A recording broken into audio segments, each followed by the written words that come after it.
Jésus dit: C'est bien, elles suffisent. Tu as bien fait de les prendre. Mais maintenant, avant que l'on boive le troisième calice, attendez un moment.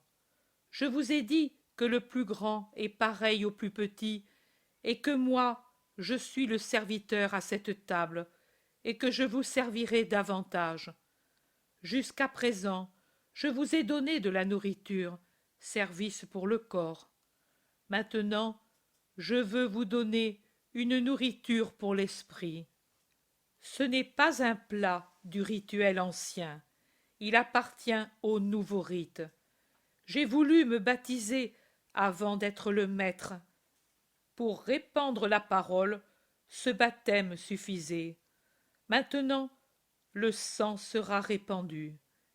Il faut un nouveau baptême, même pour vous qui pourtant avez été purifiés par le Baptiste en son temps, et même aujourd'hui au temple. Mais cela ne suffit pas encore. Venez, que je vous purifie. Suspendez le repas. Il y a quelque chose de plus élevé et de plus nécessaire que la nourriture donnée au ventre pour le remplir, même si c'est une nourriture sainte comme celle du rite pascal. Et c'est un esprit pur, disposé à recevoir le don du ciel, qui déjà descend pour se faire un trône en vous et vous donner la vie. Donnez la vie à qui est pur. Jésus se lève, fait lever Jean pour sortir plus facilement de sa place, va à un coffre et quitte son vêtement rouge pour le plier et le déposer sur le manteau déjà plié. Se ceint la taille d'un grand essuie-main, puis va à un autre bassin encore vide et propre. Il y verse de l'eau, le porte au milieu de la pièce près de la table et le met sur un tabouret. Les apôtres le regardent étonnés.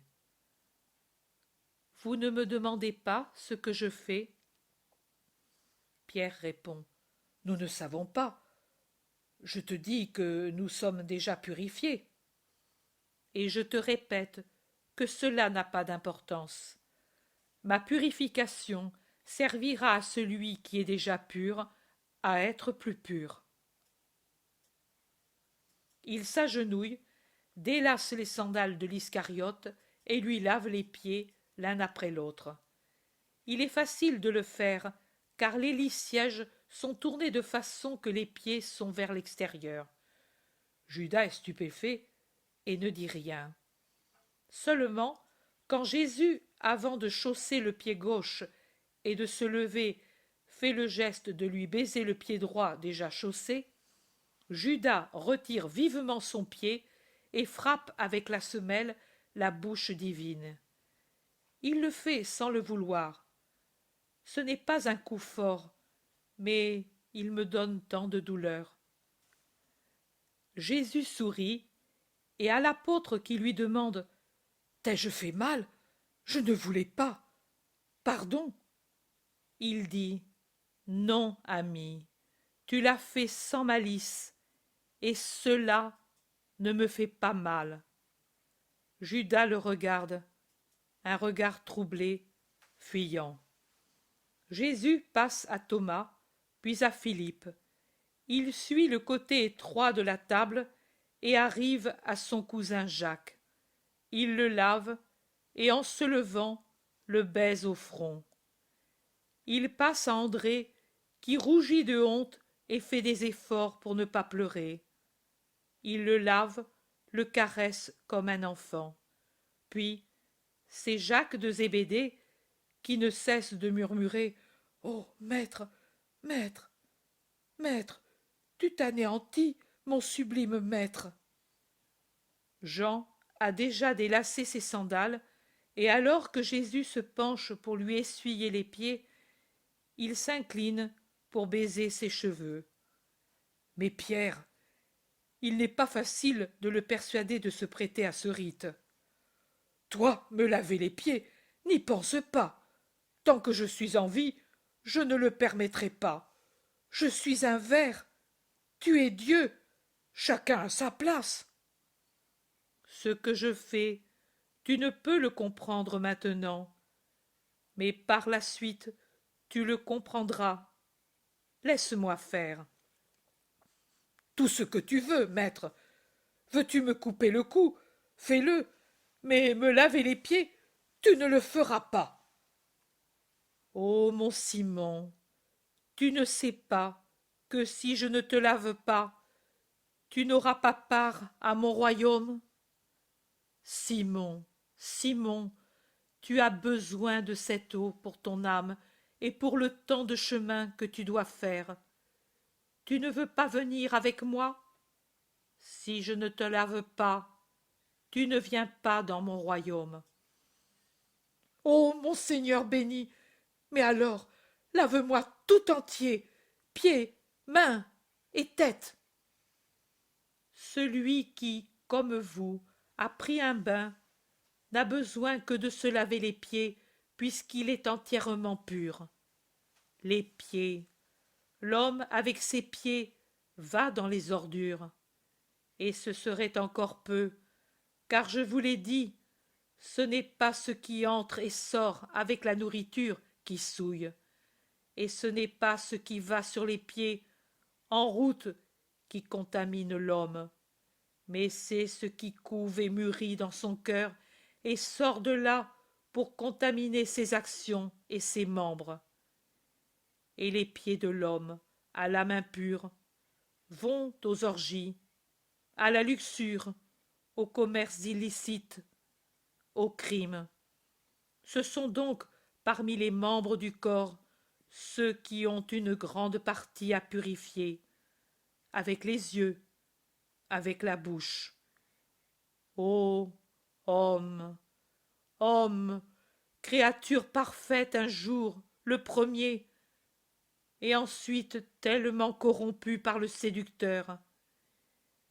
Et il n'y avait pas de malice en toi, ô homme, et pas de péché. Et maintenant, tu es tout entier malice et péché, et il n'y a pas de partie de toi qui ne pêche pas.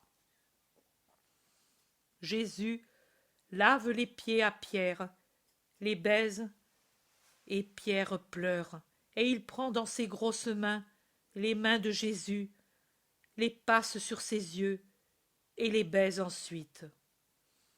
Simon aussi a quitté ses sandales et se laisse laver. Mais ensuite, quand Jésus va passer à Barthélemy, Simon s'agenouille et lui baise les pieds en disant « Purifie-moi de la lèpre du péché, comme tu m'as purifié de la lèpre du corps, pour que je ne sois pas confondu à l'heure du jugement, mon Sauveur. » Ne crains pas, Simon, tu viendras dans la cité céleste, blanc comme la neige. Barthélemy très ému. Et moi, Seigneur, à ton vieux Bartholomaï, que dis-tu? Tu m'as vu sous l'ombre du figuier, et tu as lu dans mon cœur. Et maintenant, que vois-tu? Et où me vois-tu?